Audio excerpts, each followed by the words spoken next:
¿Qué tal? Es un gusto siempre colaborar con la Sociedad Mexicana de Neurología Pediátrica para el desarrollo de temas de interés en general.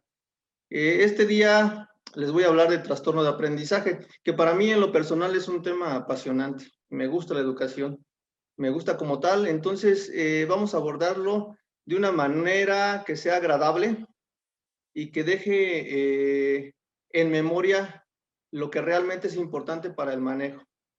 Vamos a empezar entonces. Soy el doctor Rubén Rivas Ángeles, neurólogo pediatra, y les agradezco su presencia. No hay conflicto de intereses, no trabajo para ningún laboratorio, ni soy speaker. Durante el desarrollo de esta plática, vamos a abordarlo de la siguiente forma. Primero vamos a definir lo que es el aprendizaje como tal. Ya conociendo esto, vamos a ver los trastornos relacionados al aprendizaje de acuerdo a las nuevas clasificaciones, porque tenemos que estar actualizados en todo eso, de hablar, tener un lenguaje común en todas las áreas del conocimiento como tal. Cómo se aborda y finalmente el tratamiento tanto farmacológico como no farmacológico en el caso de que esto sea necesario, ¿sale? Si hay alguna situación al final de o alguna pregunta al final de la plática, les voy a dejar mi correo porque esta sesión no tiene preguntas y respuestas. Empecemos entonces con la definición de aprendizaje. Proceso a través del cual se adquieren o modifican habilidades, destrezas, conocimientos, conductas o valores como resultado de estudio, experiencia, instrucción, razonamiento y observación. Aquí, si nos remontamos al concepto que nos fue dado previamente en nuestras formaciones, nos decían que aprendizaje era un cambio de conducta, pero en realidad hablar de conducta ya implica otras definiciones. Feldman también decía que es un proceso de cambio relativamente permanente en el comportamiento de una persona generado por la experiencia. En sí, el aprendizaje humano está relacionado con la educación y el desarrollo personal y debe estar orientado adecuadamente y favorecido cuando el individuo está motivado. Vamos a hablar más adelante de motivación. El individuo, y en este caso el niño, aprende mejor si está motivado. De ahí tenemos que el aprendizaje es un subproducto del pensamiento. Aprendemos pensando y en realidad la calidad y el resultado del aprendizaje debe estar determinado por la calidad de nuestros pensamientos. De tal forma que para llegar al aprendizaje tenemos que tener un cambio conductual, que este cambio conductual sea perdurable, llevado a la práctica y de la misma forma a la experiencia como tal. De eso se desprende un concepto o una definición de aprendizaje significativo. Este concepto asocia la información nueva con la que ya se posee, reajustando y construyendo o reconstruyendo ambas informaciones en este proceso. Es lo que yo ya sé, más lo que estoy aprendiendo. Y de lo que estoy aprendiendo, ¿cuál es la verdadera información que a mí me va a servir como tal? El aprendizaje debe de ser dinámico.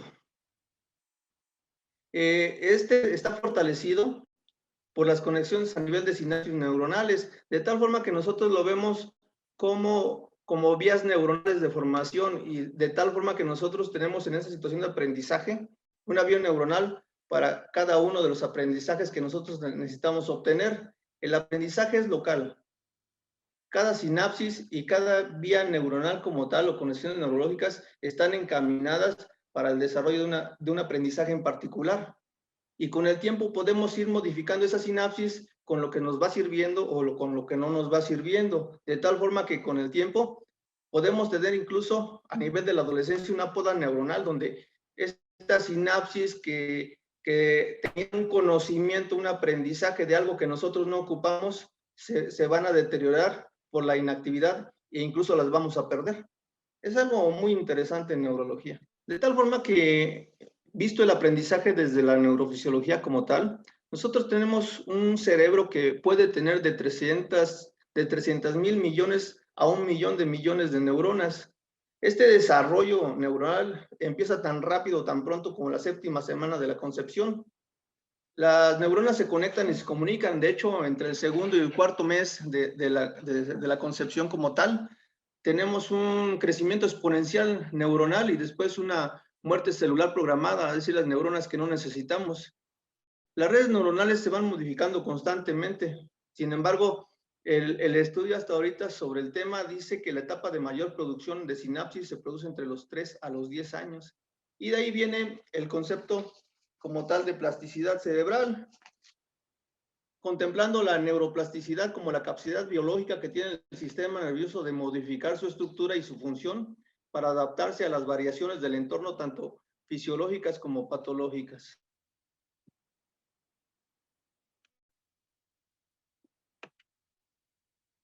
¿Qué favorece el aprendizaje? Lo favorece la memoria, permite al ser humano retener y recordar hechos pasados. Algunas de las estructuras cerebrales que permiten lograrlo es el hipocampo y la porción medial del lóbulo temporal. Recuerden que al principio el aprendizaje es memorístico. Nosotros nos enseñaron las tablas 3x3, 3, 3x4, 12 y así sucesivamente. En algún tiempo se intentó también el aprendizaje de tipo razonado y se dieron cuenta que muchos de nuestros adolescentes o adultos jóvenes carecían del pensamiento matemático básico y tardaban mucho en realizar las operaciones matemáticas porque no tenían esta memoria, este aprendizaje memorístico de las tablas. Actualmente se está regresando a la teoría previa, ¿no? de la repetición y la repetición. Otro concepto es la motivación, que es el grado con que una emoción se asocia al estímulo. Es regulada por la amígdala, que evalúa si el estímulo puede traernos una recompensa positiva, placer, o negativa, dolor. A mayor motivación, más aprendizaje. Eso es muy evidente en los niños, por ejemplo, preescolares o escolares. Cuando tienen un resultado adecuado, eso los motiva a seguir aprendiendo, porque se dan cuenta que sí pueden. Y también pasa lo contrario, resultados negativos hace que el niño, la motivación baje. El siguiente punto es la atención, que es la capacidad que nos permite concentrarnos para atender un estímulo y terminar la tarea. Ahí tiene que ver mucho la corteza prefrontal. Y este es como el blanco para muchos de los tratamientos que se dan en aprendizaje o en trastorno por déficit de atención, por ejemplo, esta área prefrontal. Esta área prefrontal también se encarga de la conducta, entonces es entrar en algunos temas un poquito más profundos de lo que se puede hacer al respecto. Muy interesante todo esto. De tal forma que el aprendizaje, por lo menos el inicial, requiere de la repetición y el repaso para que quede bien. Como dijimos, el aprendizaje significativo requiere de los conocimientos previos más los nuevos, más los nuevos, más los nuevos, y desechando esos que no nos van sirviendo a través del tiempo. Lo que antes decíamos paja, ¿no? No debe estar limitada a la inteligencia académica. Actualmente sabemos que es muy importante la inteligencia emocional e incluso pudiera ser más importante esa inteligencia emocional que la cognitiva para un desarrollo posterior, incluso para la felicidad del niño. Entonces, extenderlo a lo emocional, a lo motor y a lo artística. Muchos de los chicos que tienen problemas de aprendizaje pueden tener otras habilidades, otro tipo de inteligencias que los van a hacer salir adelante. Entonces, ver las áreas en donde ellos son hábiles y poderlas desarrollar en un futuro. Aprendizaje. ¿Qué se requiere para un aprendizaje adecuado? Bueno, una adecuada nutrición. Sabemos que un entorno social con una adecuada nutrición pues genera en el chico un mayor desarrollo posterior neurológico. Un sueño reparador que refuerza conocimientos aprendidos y borra información innecesaria, que es como un reset de la computadora, ¿no? El ejercicio mental, como aprender un idioma nuevo, hacer ejercicios como tal, escolares. El deporte, que secreta endorfinas que nos llevan al buen humor y evita el dolor. Entonces, el aprendizaje en realidad es un concepto muy amplio. Ahora vamos a ver. Una vez definido el aprendizaje, vamos a ver las alteraciones que puede tener. Para la neurología y para hablar nosotros a nivel global con los mismos términos, tenemos el Manual Diagnóstico y Estadístico de Trastornos Mentales en su versión 5, el DSM-5. Había una versión previa que era el DSM-4-TR con conceptos que quedaron atrás, entonces pudiera ser conceptualmente lo mismo, pero para la situación de investigación o tratamiento se sugiere que todos hablemos el mismo lenguaje y nos enfoquemos a lo más actual. Por lo tanto, lo voy a abordar de acuerdo al Manual Diagnóstico Estadístico de Trastornos Mentales 5. Pensaríamos que es muy nuevo, pero en realidad es del 2014, entonces no es tan nuevo y ya todos deberíamos estar familiarizados con con su uso. El trastorno de aprendizaje, de acuerdo al DSM-5, tiene estos criterios. El criterio A, que es dificultad en el aprendizaje y en la utilización de las aptitudes académicas, evidenciado por la presencia de al menos uno de los siguientes síntomas que ha persistido por lo menos durante 6 meses, a pesar de las intervenciones dirigidas a estas dificultades. Y vamos a ver cuáles son estas dificultades de aprendizaje. Número 1, lectura de palabras imprecisas, lentas o con esfuerzo. Es decir, pudiera entender la palabra, pero al momento de estarla pronunciando, o la pronuncia mal, o la pronuncia lento, o con un ritmo inadecuado. Dificultad para comprender el significado de lo que lee. Lee bien, mas sin embargo, no entiende lo que está leyendo. Eso es algo muy frecuente en los adolescentes, por ejemplo. También a nivel escolar básico. Dificultades ortográficas, sustitución, omisión de algunas vocales o consonantes, pudiera ser el ejemplo. Dificultades para la expresión escrita. Aquí es más gramaticales, puntuación, comas, aunque también se da en aquellos que no pueden expresar correctamente la idea en forma escrita de lo que quieren decir. Dice dificultades para sentido numérico o datos numéricos o el cálculo. Y la última es dificultades en el razonamiento matemático. Aquí voy a ser puntual. Dice, yo puedo saberme las tablas, que es el aprendizaje memorístico. 3 por 3, 9. Mas, sin embargo, en el momento de razonar un problema básico de matemáticas, si tengo 3 compañeros y cada compañero tiene 3 balones, ¿cuántos balones tienen entre los 3? Que en realidad es un 3 por 3. Entonces, de ahí puedo saber el razonamiento memorístico, perdón, el aprendizaje memorístico, pero no poderlo razonar. Que, como les comentaba anteriormente, es uno de los problemas que se han estado observando con la educación, que intenta razonar antes que el aprendizaje memorístico. De tal forma que este fue el primer criterio, el A. El B es, las aptitudes académicas afectadas están sustancialmente en grado cuantificable por debajo de lo esperado para la edad cronológica. Es decir, por ejemplo, un trastorno no podría ser diagnosticado en una edad menor de 3 años todavía de aprendizaje. Dice, las dificultades de aprendizaje comienzan en la edad escolar y las dificultades de aprendizaje no se explican mejor por otra causa. De ahí también tenemos la obligación de clasificarlos y especificar si este trastorno de aprendizaje tiene dificultades en la lectura, si tiene dificultad en la expresión escrita o si tiene dificultad matemática como tal, y graduarlo en leve, moderado y severo, de acuerdo al estado actual del niño.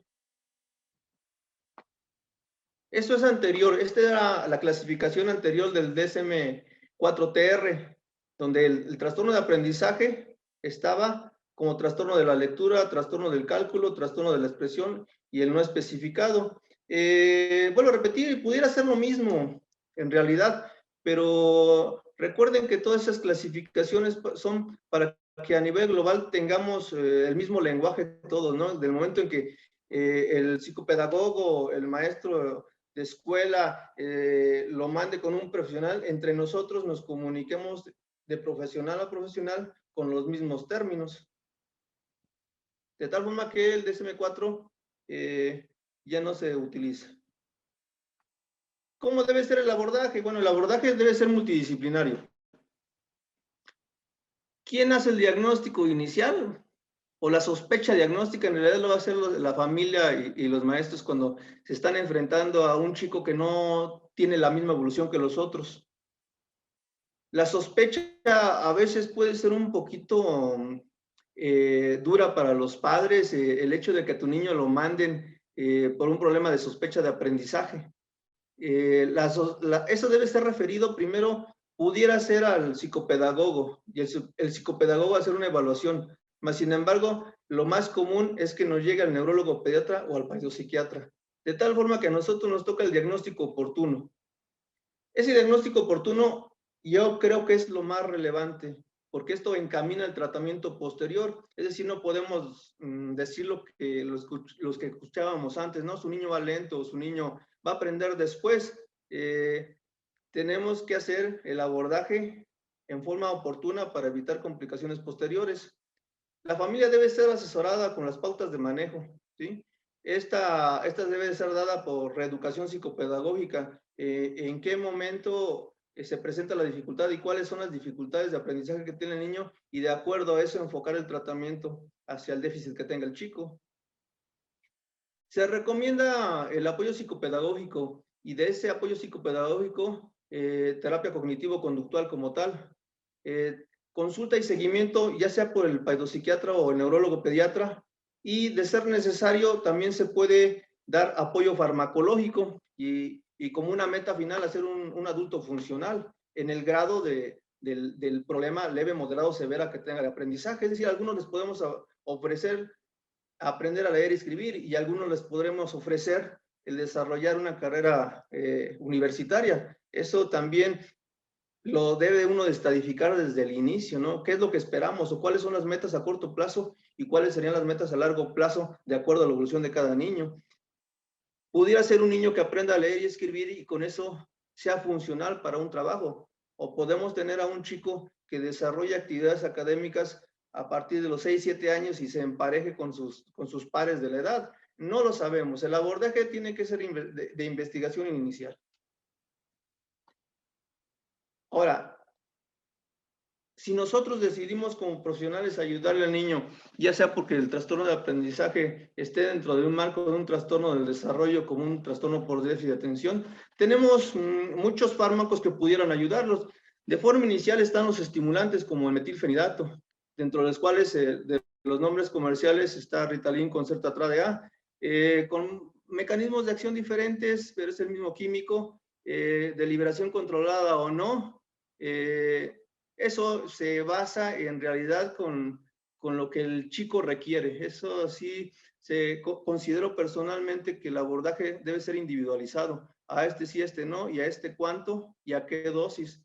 Sí se ve el peso y se ve la edad y también se ve la meta a lograr. Los no estimulantes como la tomoxetina, que es el estratera, algunos profármacos como la lisdesanfetamina, que ahorita está en desabasto, muy buena, y otros, de acuerdo a los padecimientos que pudiera tener el niño, algunos de ellos pudieran ser tratados con anticonvulsivos. Me ha tocado mucho que el niño no atiende, el niño no aprende y lo que tiene son crisis de ausencia. Entonces, sí tiene que ser valorado por un profesional para descartar sobre todo esas patologías relacionadas con epilepsia o con otros problemas neurológicos. Tenemos moduladores de la conducta, antipsicóticos, inotrópicos como el piracetam, que antes era utilizado para los trastornos de aprendizaje, ahorita actualmente se utiliza para trastornos del lenguaje, y con sus pros y sus contras, ¿no? Hay muchos fármacos que pudiéramos utilizar para beneficio de los niños. Vuelvo a repetir, siempre tiene que ser individualizado, eso siempre tiene que ser así.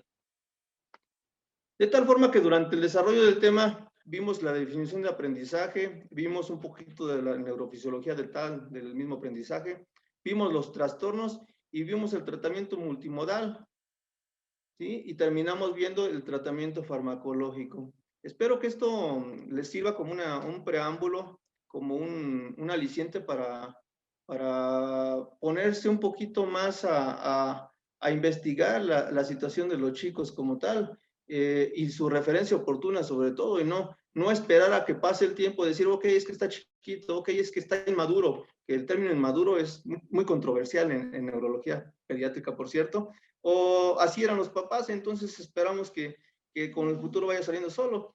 Probablemente así sea, pero el médico debe de actuar, el maestro debe de actuar y los papás deben de actuar.